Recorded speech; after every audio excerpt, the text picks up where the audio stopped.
Hello and welcome back to my channel, Elevate with Emily. We are now on the third segment in our mini series, how to instantly improve your relationship and marriage. Make sure to go back and check out the first two videos about gratitude and empathy. They might seem small, but like I've said, it is the small things in life that matter. Our life is made up of minutes, and if we can change this minute, then we can change our whole life. Today's tool for you to use is remembering why you got married. Think back to when you were dating your partner. What about them drew you into them? What about them made you think, this is who I want to spend the rest of my life with? Think of the goals that you guys had together. And maybe you didn't really make goals together. You can make them now. And ultimately, as you remember why you chose that person, and the commitment you made on your wedding day, the promises, the covenants that you exchanged, that is something that you are still held to. And it's easy in the moment to say for better or for worse, in sickness and in health, because things are going good. They're good right now. They're great. They're better than they've ever been. We're both healthy. We're both great. So when we're feeling good, it's so easy to make these huge commitments of course, in sickness and in health, right? But then when things start to go hard, our human brain is kind of trained to look for the easiest way out. We want that instant gratification, that instant relief. We want to maximize the amount of happiness for the least possible work, for the least possible effort. And that's simply not nature. That's not reality.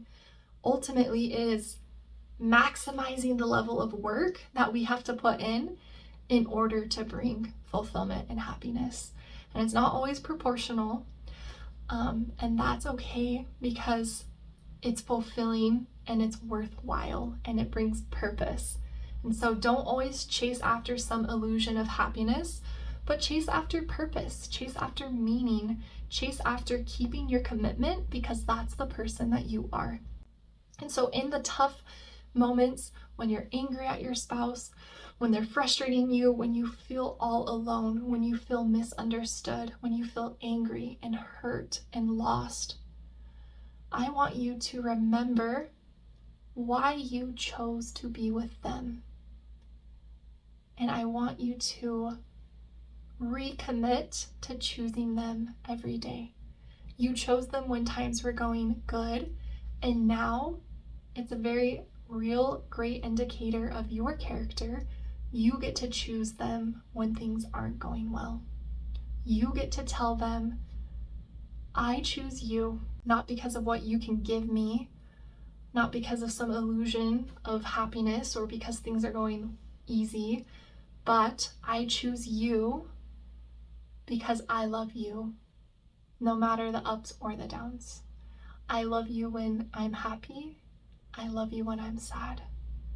And maybe I don't express it or show it the same way, and that's human. We have to be congruent, and so in moments of anger, when we feel that anger, when we're expressing that anger, that doesn't mean we don't love them, but it can be harder for them to feel that love. It can be harder for us to feel that love. That's why this moment of reflection is so important. The moment of remembering in between those fights or emotional outbursts, when we're flooded with panic, when we're flooded with anger, when we're flooded with despair, to be able to self-regulate, to calm ourselves down. After you de-escalate and bring yourself down to a level where you're able to function again, then remembering, yeah, that was really hard, and I still choose that person because that's who I am. I am a person who keeps my word, and they are worth everything, even when I'm so mad at them, or even when I'm so disappointed or hurt. I still want to choose them and sacrifice and build something beautiful, knowing that that's what this life is about. You're not going to find a relationship that's easy. So make the one you're in right now matter. You're not in it alone. One skill that you can do in the moment to help you is to recommit to that person. In the sickness, in the worst parts, keep that commitment strong by devoting yourself to it and letting yourself know, yes, it's very hard right now. Yes, I'm very mad at them right now, or I'm very hurt, or I'm very lonely, but I still know that we have something worth working on. I know that we have something beautiful together, and I'm committed to see it through. And I know that this hard part is only temporary, that it might get worse, but that it will get better. Because again, that is how nature works, and that is what the research shows.